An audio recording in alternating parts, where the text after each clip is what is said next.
मुख माधुरी निरखत लोग बोलान। शिक्षक जो जो कार्य बतावे सो सब दूजे दिवस सुनावे। एक दिवस गुरु पाठ पढ़ाई एक प्रश्न पूछे हर ताई। मात पिता जो करत प्रणामा हाथ उठाए बतावहु नामा। श्री आचार्य महाप्रभु सबके हृदय कमल में विराजे हुए हैं, सभी को सुख प्रदान करते हैं। उनकी मंद मुस्कान को देख करके सभी लोग अपने आप को भूल जाते हैं। शिक्षक जो भी कार्य बताते हैं या जो भी गृह कार्य के लिए देते हैं, प्रश्न देते हैं, तो तिलकधारी उस प्रश्न को रात में ही हल करके रख लेते और दूसरे दिन जाकर के कक्षा में अपने गुरुजी को वो सब दिखाया करते थे। एक दिन सभी बालकों के साथ में बैठे हुए श्री तिलकधारी बड़े प्रसन्न मुद्रा में बैठे हुए थे। उसी समय शिक्षक ने कहा कि आप सब लोगों से मैं एक प्रश्न पूछना चाहता हूं और वह प्रश्न जो मैं पूछना चाहता हूं वो आप लोग यदि करते हो तब हाथ उठाना और यदि ना करते हो तो हाथ मत उठाना। प्रश्न क्या है?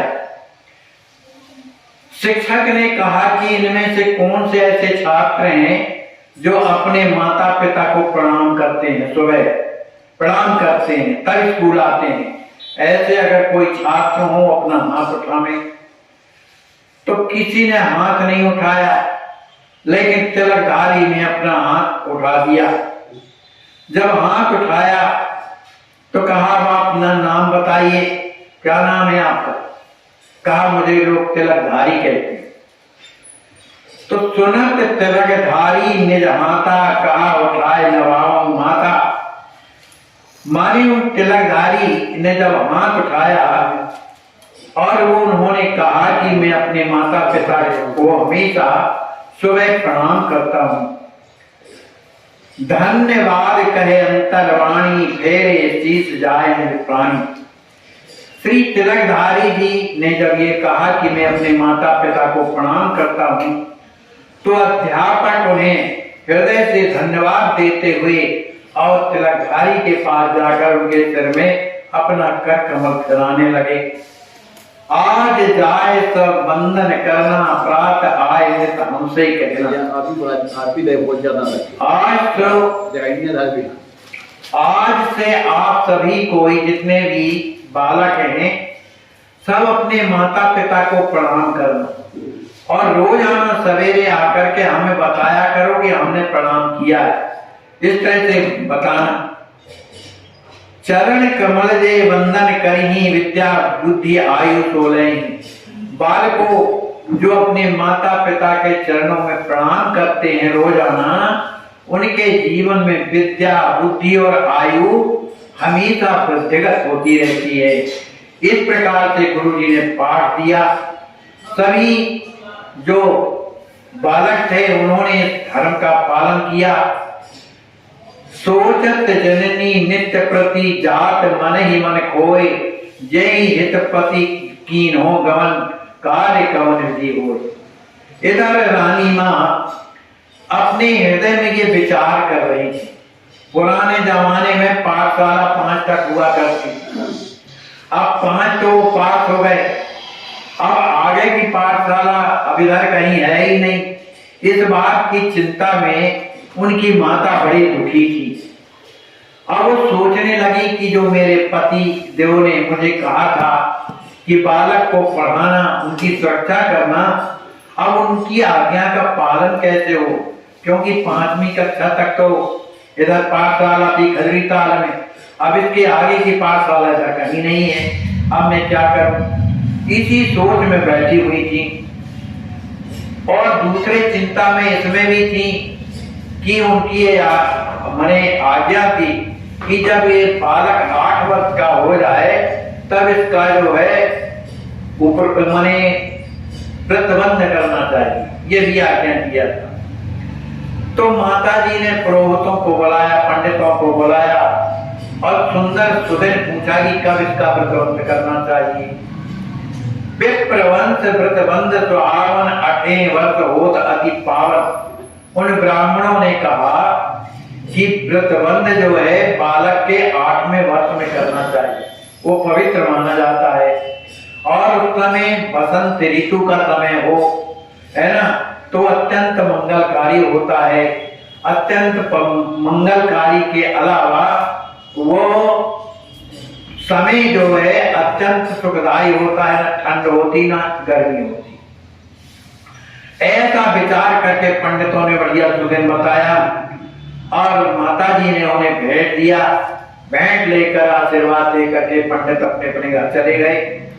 इसके बाद रानी माँ ने अपने परिवारजनों को बुलाया, कुछ पंडितों को बुलाया, उन्होंने कहा भी इस बालक का प्रतिबंध करना है, इसलिए आप लोग जो है बताइए क्या करना पड़ता है।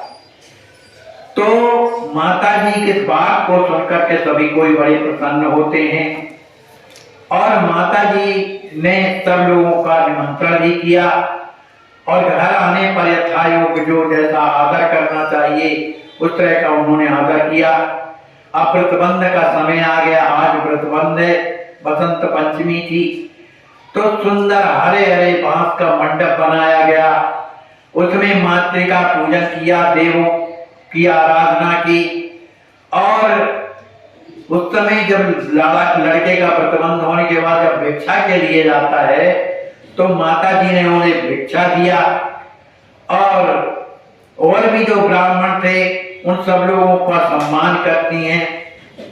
निज इष्ट देव मनाए जननी असन वसन लुटावही, व्रतबंध सुंदर सविध कर गोदेव विप्र पुजावही, बुढ़वाए आदर स्वजन सब आमोद भवन मनावही, सत्कार आदर पाए ये हर्षित बदन सब जावही।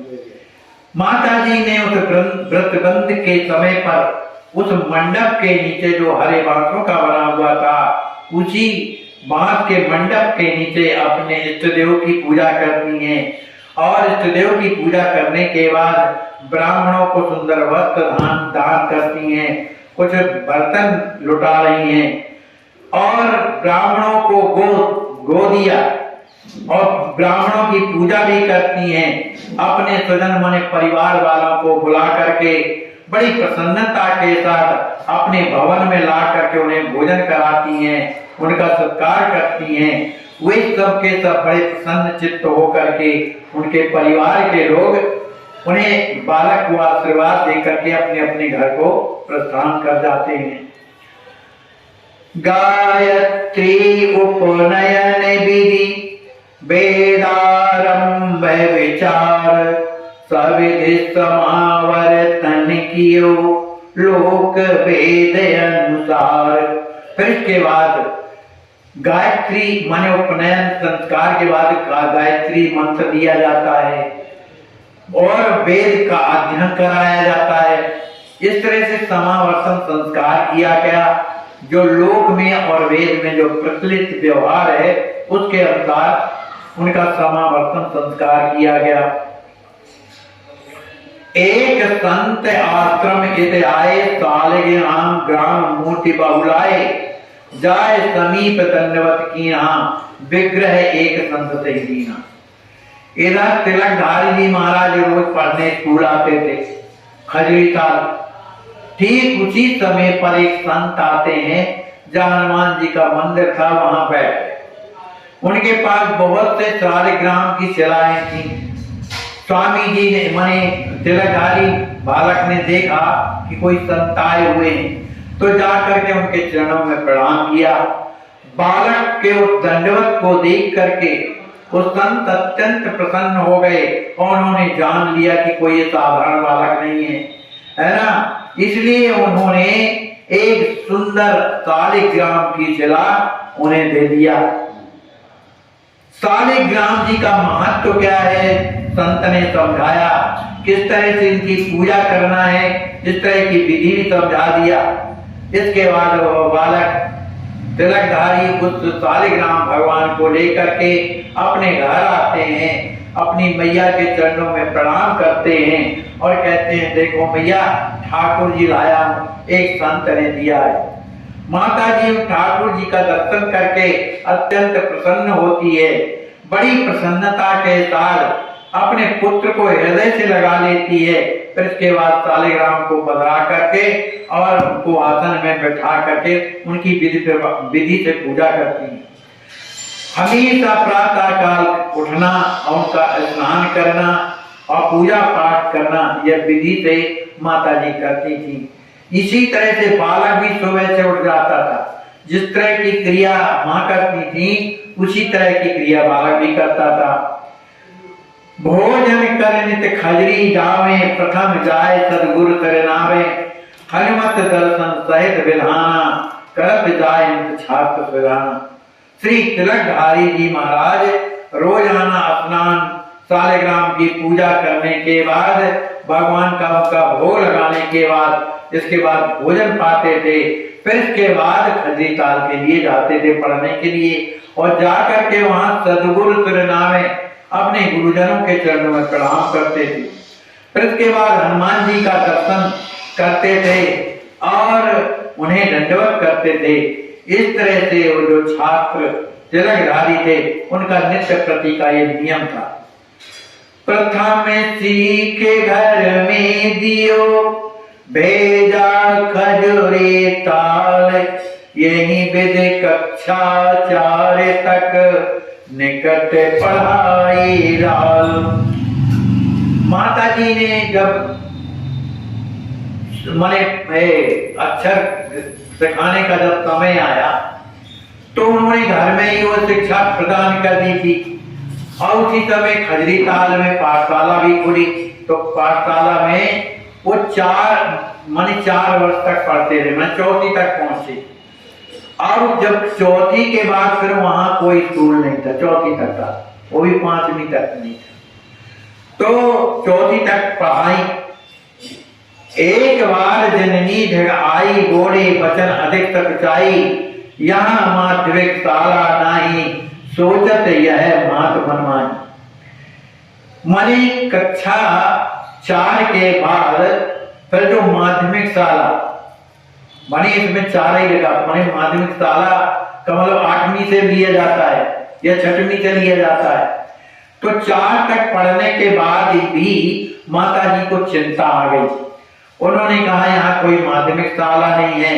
इसी बात को माता जी सोच में पड़ी हुई बैठी हुई थी कि किस तरह से ये बालक की पढ़ाई हो, क्योंकि इनके पिताजी की यही इच्छा थी कि इस बालक को अच्छी तरह से पढ़ाना, योग करना। लेकिन इसी सोच में डूबी हुई थी कि अब मैं करूं क्या। सुनत वचन सुंदर महतारी, हर्षित भई गई बलिहारी।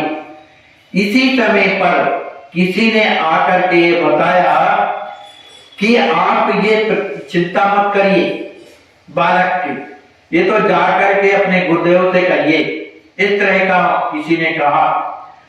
इस वाणी को सुनकर के माता जी अत्यंत प्रसन्न हुई कि बात सही है, मुझे तो गुरु जी से कहना चाहिए। हृदय में अत्यंत प्रसन्न होकर के अपने गुरुदेव के चरणों में जाती हैं। गुरुदेव के चरणों में पहुंचकर उनके चरणों में सिर रखकर प्रणाम करती हैं और हाथ जोड़ करके प्रार्थना करती हैं कि हे गुरुदेव, अब ये आगे की पढ़ाई ये कैसे करेगा, क्योंकि पाठशाला में कक्षा 4 तक ही कक्षा थी, अब आगे की पढ़ाई कैसे होगा।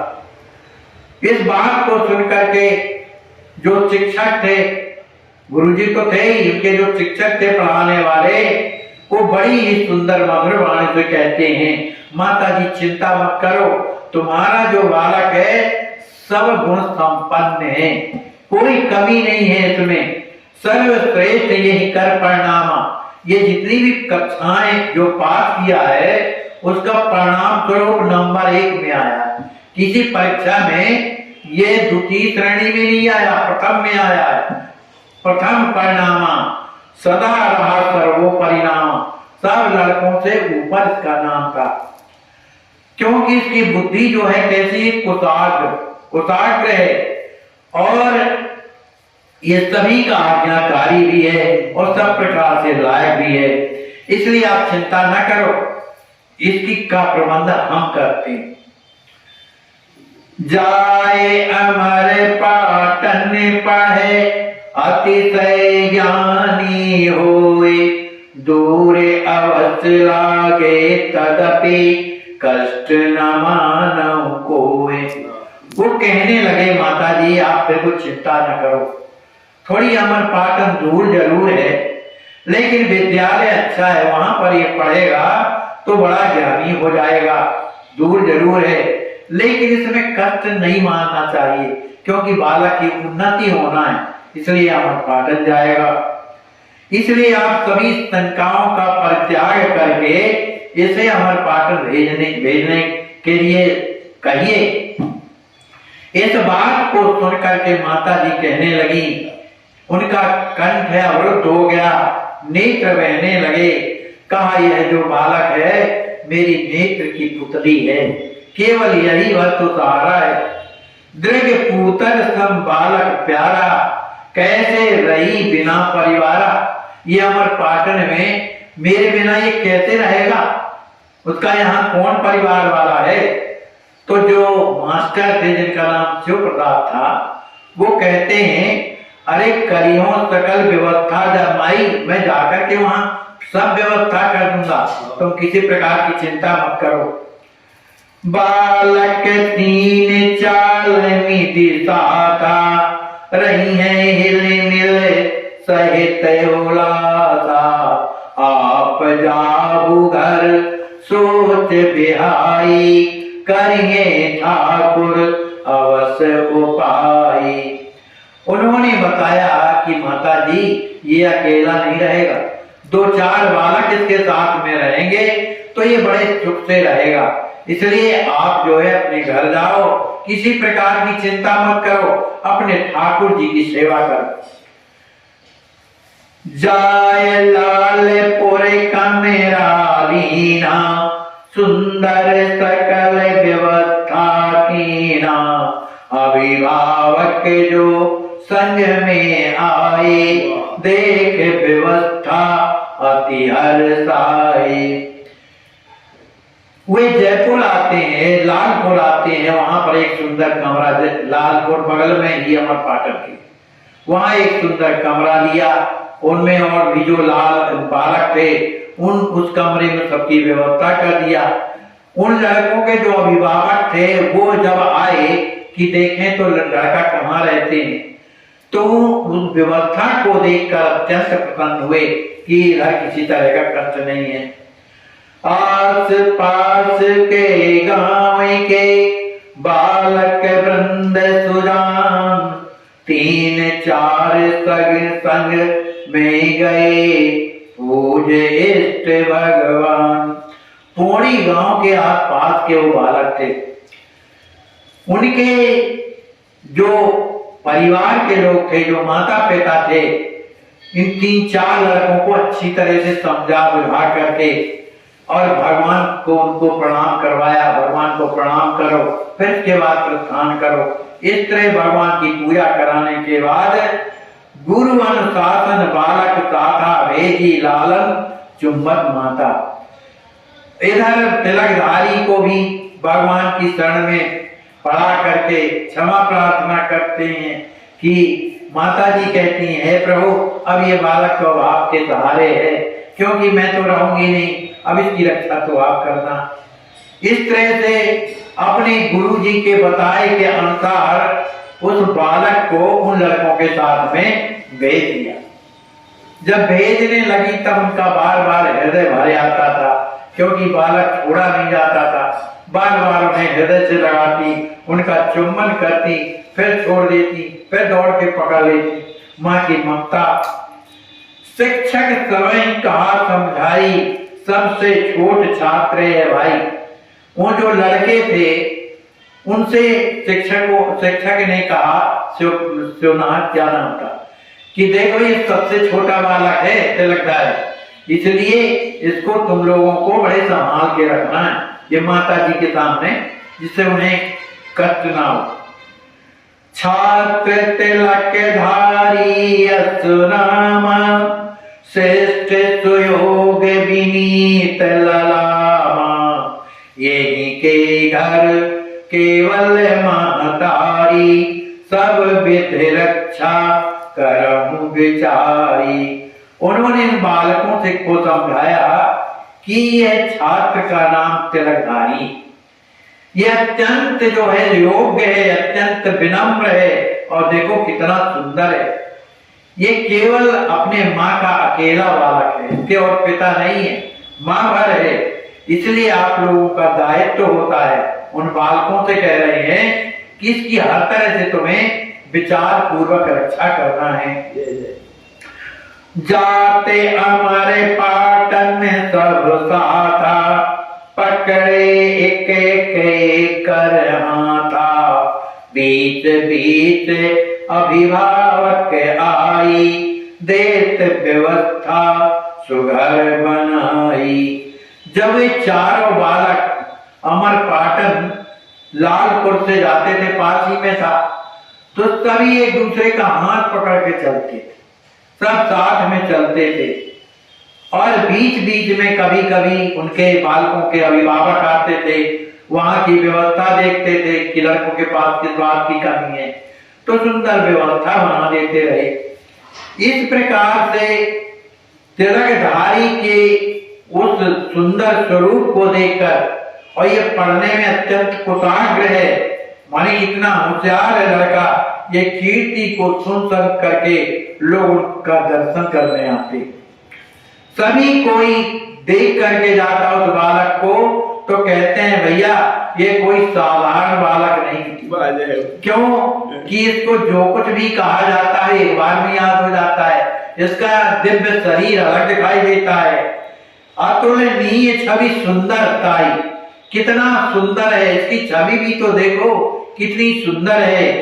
इसका सबसे बड़ी बात यह है कि जैसा उसका अंदर हृदय है वैसा ही इसका बाहर भी है, माने अंदर गांठ नहीं है, निश्चल कपट है। विपुल बुद्धिमत्ता निरख, गुरुजन सकल भुलान, कौन अहे यही देश में मर्म न को जान। जो पढ़ाने वाले शिक्षक हैं वो अवाक रह जाते हैं कि बताओ ऐसी तो बुद्धि हम लोगों की नहीं, जिसे बालक को एक बात समझाओ वो समझ जाता है, सब याद हो जाता है। कठिन से कठिन प्रश्नों को भी ये अपने सरलता से अनुभव कर लेता है। तो उसकी बुद्धि को देख करके सभी जो शिक्षक हैं अत्यंत आश्चर्य में पड़ जाते हैं और आपस में कहते हैं भैया ये तो कोई महापुरुष इस देश में आया हुआ, क्योंकि साधारण लड़कों की में ये क्षमता नहीं है जो इस बालक में। तीक्ष्ण बुद्धियुक्त वैभवशाली, सब विधि योग्य पुनीत प्रणाली, गुण सागर बालक अति धीरा, विचरत धरणी धरे शरीरा। वो अध्यापक कहते हैं देखो इसकी बुद्धि कितनी तीक्ष्ण है, माने ये सूक्ष्म से सूक्ष्म बात को भी ये जान लेता है, और कितना वैभवशाली है इसका शरीर का तेज तो देखो, ये सब प्रकार से पवित्र है और इसके काम करने की जो शैली है एक अलग ढंग की है। सभी बालकों में ये अत्यंत गुणवान है। हमें तो ऐसा लगता है कि कोई निश्चित रूप से ये कोई महापुरुष धरती में अवतार लेकर के ये मनुष्य रूप में आया हुआ है।